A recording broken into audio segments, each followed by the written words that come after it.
C'est cette politique qui est une arnaque. Je le dis haut et fort. Hein? Un président qui appauvrit le peuple, hein, on voit bien ce qui se passe, comment les gens ont perdu leur emploi, qui va au Liban acheter le Liban, on n'est pas en Monopoly. Moi, j'ai pas voté pour un président qui joue en Monopoly avec Rothschild et qui reçoit les ordres de Rothschild et des pédocriminels.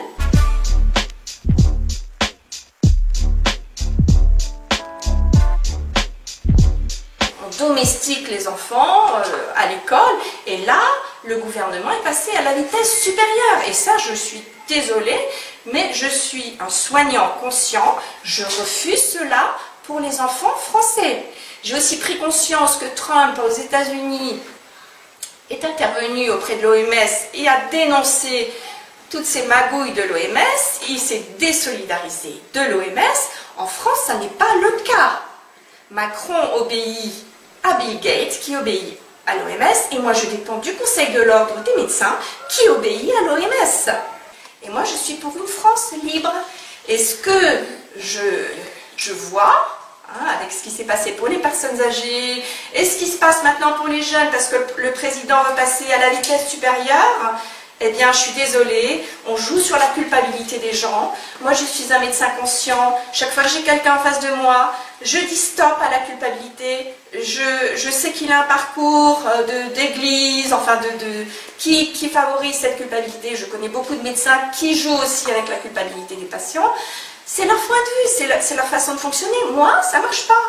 Quand un monsieur Macron ou un monsieur Castex veut culpabiliser ou punir les Français, moi j'ai les alarmes qui s'allument parce que j'ai à cœur la santé des gens. Je suis allée aussi sur le terrain dans les quartiers défavorisés à Strasbourg, en Nehof, Neudorf, aussi à Molsheim, sur Wasselin. Donc j'ai une vision, vous savez, comme l'aigle. Il voit un petit peu ce qui se passe en Alsace. Mais du coup, demander aux gens de porter un masque, c'est culpabiliser les gens. Mais vous me répétez ça sans arrêt, le masque, le masque, le masque. Vous avez des médecins brillants, monsieur Toussaint, comment s'appelle le professeur là, qui dénonce le masque, qui est délétère. On a vu les cultures de champignons. Le masque n'est pas le problème, monsieur le journaliste. Le masque, c'est juste pour embrouiller les Français, pour leur faire peur, pour les pénaliser, vous savez, avec les amendes. Et moi, je suis un soignant, je ne peux pas autoriser ça. C'est cette politique qui est une arnaque. Je le dis haut et fort. Hein? Un président qui appauvrit le peuple, hein, on voit bien ce qui se passe, comment les gens ont perdu leur emploi, qui va au Liban acheter le Liban, on n'est pas en Monopoly. Moi, j'ai pas voté pour un président qui joue en Monopoly avec Rothschild et qui reçoit les ordres de Rothschild et des pédocriminels. J'ai quand même pris en charge des patients, j'étais aussi à la régulation du SAMU en Alsace. Je répondais aux gens au téléphone. Vous savez, on a une plateforme avec les urgences vitales pour réanimer les gens. Et moi, je suis pour les urgences non vitales. Donc, je faisais mes nuits à la régulation du SAMU où je rassurais les gens parce que tous les Français ont été en état de choc traumatique avec ce qu'ils ont entendu du président, du Premier ministre. Voilà, ils étaient en état de choc. Donc moi j'allais rendre visite sur le terrain, essayer d'arranger tout ça. Et mes patients ne sont pas tombés malades parce qu'ils avaient tout ce qu'il fallait pour que leur corps fonctionne bien contre un virus et pour que le corps se détoxifie bien. Mais au téléphone, je rassurais les gens et je disais aussi, vous avez le droit de choisir comment vous soignez et ce que vous voulez comme traitement. Si vous voulez le traitement du professeur Raoult, vous pouvez l'avoir. Et derrière moi, le chef de la régulation de dire non, non, non, non, non. Et effectivement, en Alsace, il y aurait eu plus de morts que dans d'autres régions, mais sachez que le traitement du professeur Raoult, on a été privé du droit de prescrire, nous les médecins quand même. C'est important que les étudiants en médecine sachent ce qui les attend. Hein, parce que moi, j'ai quand même pu expérimenter certaines choses dans mon cabinet, mais j'étais quand même toujours sous surveillance. Et là, d'un coup, c'est stop. On interdit la prescription aux médecins.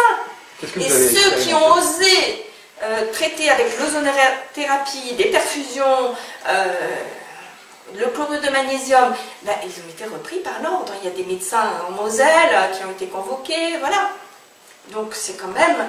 Et moi, on m'a demandé clairement au Conseil de l'Ordre de ressembler à mon collègue. Et nous sommes tous différents. Si vous demandez à quelqu'un, ou un petit enfant de maternelle, d'être comme son copain et identique, hein, vous le mettez dans une cage, comme ça se passe en Thaïlande, hein, Voilà. Vous dites que vous avez expérimenté des choses. C'est de l'abus. Qu'est-ce que vous avez expérimenté comme traitement contre le Covid, contre la Covid alors ici? Expérimenté, c'est-à-dire que moi j'étais plutôt désolée parce qu'on m'appelait pour des douleurs thoraciques. En général, quand on m'appelle pour une douleur thoracique, c'est l'hôpital. J'envoie pour faire une prise de sang, suspicion d'infarctus ou d'embolie pulmonaire. Voilà. Donc j'ai été appelée pour ça. J'ai vu que les saturations des personnes étaient basses. Donc j'ai envoyé à l'hôpital. C'est tout ce que je pouvais faire. Avant, effectivement, mes patients avaient systématiquement les vitamines, des choses pour renforcer l'immunité en hiver. Voilà. Et ça, on n'a pas du tout parlé aux infos, ni à la télé, de l'immunité, de comment renforcer avec du zinc, de la vitamine C. On n'en parle pas. Ça n'intéresse pas le gouvernement. On a bien compris que le gouvernement, ce qui l'intéresse, je suis désolée, mais c'est une dictature. C'est d'appauvrir la France. Et surtout, le mensonge, le véritable mensonge, c'est qu'on a mis les Français en état de choc, on leur a cassé leur immunité. On les a pénalisés. Moi, je connais des braves gens qui allaient chercher leur fille à l'hôpital et qui se voyaient dresser des amendes. On n'a pas parlé de la grippe, on n'a pas parlé des maladies chroniques qui sont restées sans consultation, des mamies qui sont parties, qui avaient des comorbidités. Effectivement, quand on a des comorbidités, plus un vaccin tous les ans, parce qu'on les aime, ces personnes âgées, on les vaccine tous les ans, ce qui est très délétère de mon point de vue pour l'immunité, ben voilà, elles sont parties. Big Pharma, c'est juste des intérêts financiers du médicament. Et c'est une élite qui s'enrichit sur la santé des Français. Est-ce que vous avez vu une diminution du burn-out? Avec la crise du Covid, ça s'est renforcé. Vous savez, on parle de deuxième vague. Voilà, deuxième vague de stress, de burn-out chez les Français. Et de consommation de psychotropes, qui a été dénoncée par Martine Vonner, docteur Martine Vonner, qui est psychiatre. Voilà. Pour moi, c'est ça, Big Pharma. C'est voir les jeunes en état de précarité qui vont se retrouver avec 3 neuroleptiques, un somnifère plus un tranquillisant et transformés en légumes. Les femmes de ménage qui sont obligées du matin au soir à garder le masque, qui sont dévouées, parce qu'on leur fait croire que c'est pour prendre soin des autres, donc elles vont rentrer dans la culpabilité. Il y a beaucoup de gens, beaucoup de Français qui sont dans la culpabilité. Et le gouvernement utilise ça. Ça, c'est un véritable scandale qu'un président, que Big Pharma ait pu répandre ce virus et rendre malade des gens. Voilà. Maintenant, on a les chiffres, c'est pas plus qu'une grippe, parce que ce virus s'est dénaturé rapidement.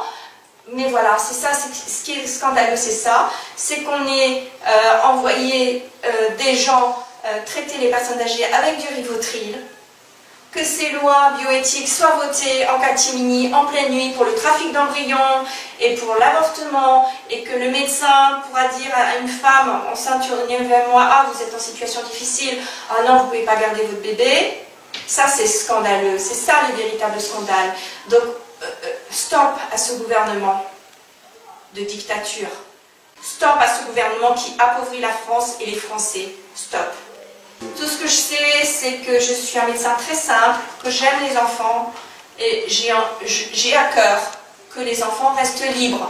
Or, avec ce qui est en train de se profiler, avec on passe à la vitesse supérieure, eh bien, on ne sait pas ce qui nous attend à la rentrée pour les enfants. Donc, à la rentrée, stop au masque. Stop. J'attends ça du gouvernement. Qu'il arrête ça tout de suite. Vous dites, on ne sait pas ce qui nous attend à la rentrée, qu'est-ce que vous redoutez? Tout de suite. Moi, je redoute rien, mais je peux vous dire, je vais me transformer en lionne. Et toutes les mamans. Donc le gouvernement a intérêt à faire marche arrière et à arrêter ces mesures liberticides qui vont formater des tout petits enfants. Est-ce que vous avez compris? Voilà. Laissez tomber ce virus qui est terminé. Intéressez-vous aux pédocriminels en France, au réseau pédocriminel, aux ministres pédophiles, ok? À ce qui est en train de sortir comme loi pour favoriser la pédophilie en France et l'abus sexuel en France. Donc demandez-leur, posez-leur la question, que pense-t-il de cette loi bioéthique qui vient de sortir, et également de comment ils jugent eux-mêmes au sein du Conseil de l'Ordre, parce que nous avons des médecins abuseurs, nous avons des médecins violents, nous avons des médecins qui portent atteinte à la sexualité des jeunes ou des personnes handicapées. Comment ils règlent ces affaires? Ça m'intéresse. Si vous vous intéressez un petit peu à ce qui se passe à l'étranger, ce que Trump fait, ce qui se passe à Buckingham Palace, vous n'avez pas vu, non, les Anglais avec les pancartes? Non, stop aux pédocriminels devant Buckingham Palace? Non, vous n'avez pas vu ça? Et porter le masque, quel est le lien? Est-ce que vous avez vu aussi l'Islande, ce qui s'est passé en Islande avec le peuple qui a repris son pouvoir? Ah, mais pourtant, vous ne l'avez pas passé. Ça ne vous intéresse pas ce qui se passe en Islande? Voilà. Moi, je suis pour le pouvoir du peuple, je suis avec le peuple, je suis prête à aller cultiver la terre, mais j'ai prêté serment devant Dieu, devant Hippocrate, et je suis un médecin de la terre. Voilà, je suis soucieux des humains, des enfants et de la terre. Vous parlez des médecins qui sont contre le port du masque, mais il y a aussi des grands médecins reconnus qui ont demandé de porter le masque. Encore une fois, le masque. C'est mon sujet. Et si vous répondez à ces médecins qui ont cette tribune? Mais écoutez, franchement, moi ce qui m'apporte, c'est la rentrée des enfants. Parce que je reçois des appels de mamans qui sont effondrées parce qu'elles savent qu'il y a des emplois qui sont prévus pour des brigades, pour des mises en quarantaine, séparation de leurs enfants. Voilà. Elles sont aussi au courant qu'il y a une loi sur la bioéthique. Vous n'en parlez pas de la bioéthique, de cette loi qui a été votée en pleine nuit avec avortement des femmes au 9e mois de grossesse, trafic d'embryons. Non, vous n'en parlez pas. C'est ça qui me préoccupe, monsieur. Hein? Je ne suis pas un petit ver de terre. Je suis un aigle qui regarde ce qui se passe en France. Et notamment avec les réseaux pédocriminels.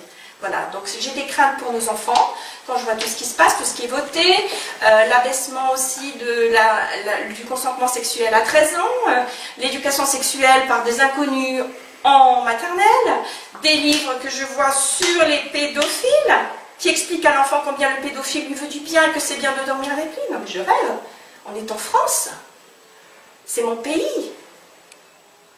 Occupez-vous de ça, messieurs les journalistes, au lieu de vous occuper des masques.